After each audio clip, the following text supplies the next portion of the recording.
Welcome to Devices Setup, and today we will learn how to reset Moen Flo smart water monitor and automatic shut-off sensor. So you need to make sure that it is plugged in into a power source before we reset. And to start with the reset, press the reset button present on it just above the power cable point for around 20 to 30 seconds, and then you will see the status light flashing rapidly.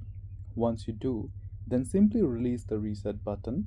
Next, you will need to wait until the valve light goes green and the status light goes solid blue or white. After this, unplug the Moen smart water shut-off valve for around 2 to 3 minutes from power.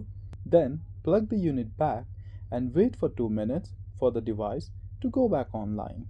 And this is how you can reset your Moen Flo smart water monitor to the factory default settings. After this, you will have to set it up again and connect it back to the Wi-Fi.